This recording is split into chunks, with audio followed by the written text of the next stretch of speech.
Hey guys, welcome to Mystery Diagnosis. Thank you for subscribing. Wetted enough to wet the entire bed head to toe. I didn't think anything about having a wet bed. I just scooted over about a foot and went back to sleep.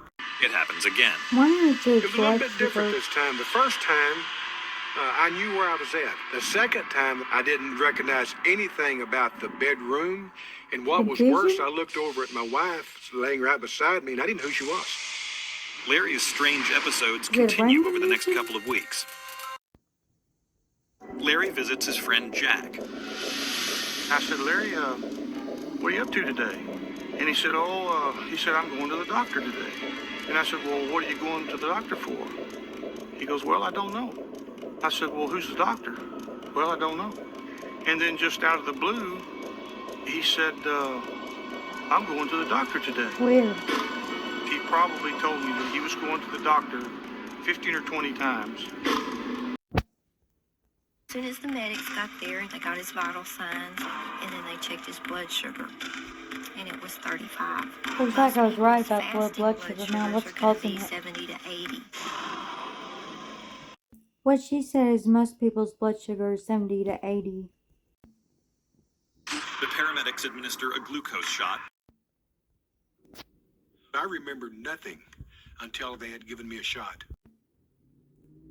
That afternoon, Cheryl drives Larry to his doctor for testing.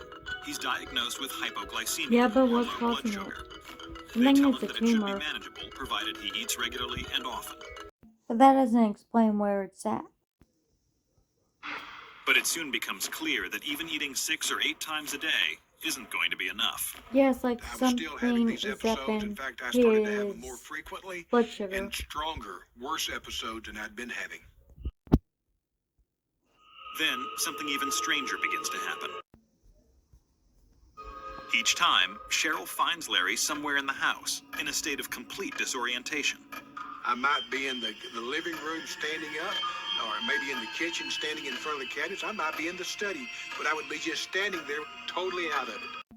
For right now, I think it's a brain tumor causing his hypoglycemia, but I don't know what condition that would be right now. I'm still thinking. The tumor may also be in his liver because the liver would do stuff like handle vitamins and nutrients, but it may just be from his blood sugar dropping that he has weird symptoms, because that's what happens when the blood sugar drops with hypoglycemia. You get like confused and stuff. I'll need more symptoms and to think more. But the most bizarre symptom is yet to come. Soon, Larry's friends and family begin to notice an eerie metamorphosis. Larry's face is changing, literally right before their eyes. The change was phenomenal. It was unreal. Instead of being 50 years old, he started to look like he was closer to 70 years old. The wrinkles on his forehead were probably as big around as your finger. They were just wrinkles on top of wrinkles. He could barely see out of his eyes because his face was so swollen. Poor guy. Looks like I'm right about the tumor, because some tumors can change the way you look. Like, they can make you older, they can make you skinnier, they can make you gain weight. So your face won't look the same with some type of tumors. The initial diagnosis of all this, the swelling and the facial features, was that I had a growth hormone problem. Growth hormone is produced at high levels in children and at lower levels in adults. It stimulates cell growth.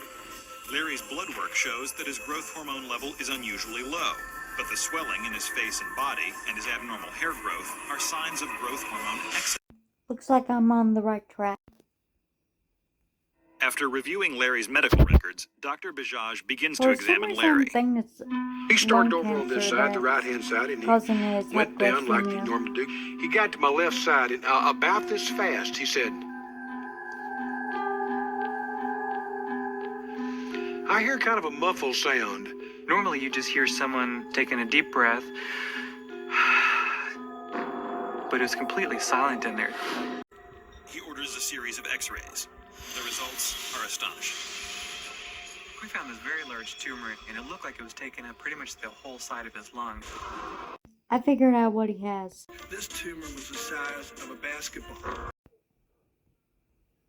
But Dr. Bajaj thinks the tumor may be the source of Larry's other symptoms as well. I agree. When people have these large tumors and they're having low blood sugars, a lot of times you think that maybe the tumor itself is just sucking up all the glucose. It's non-islet cell tumor hypoglycemia. Non-islet cell tumor hypoglycemia is a rare condition in which a tumor secretes a protein called pro-IGF-2 into the bloodstream. Pro-IGF-2 causes cells to consume an excessive amount of sugar, resulting in hypoglycemia. In rare cases, the protein can also act like growth hormone, causing strange facial swelling and hair growth.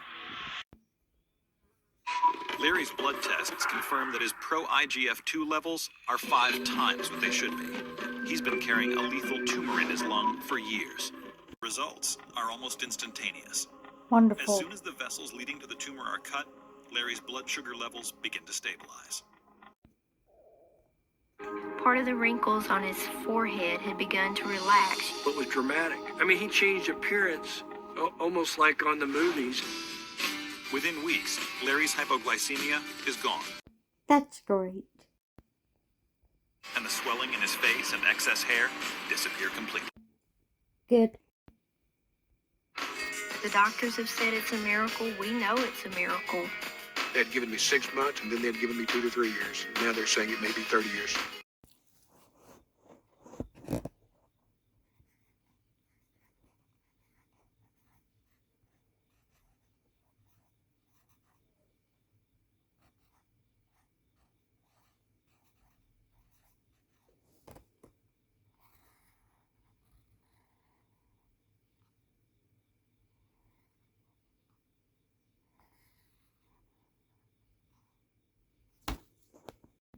Thank you for watching. Make sure you hit the like, comment, and subscribe. And I'll see you next time.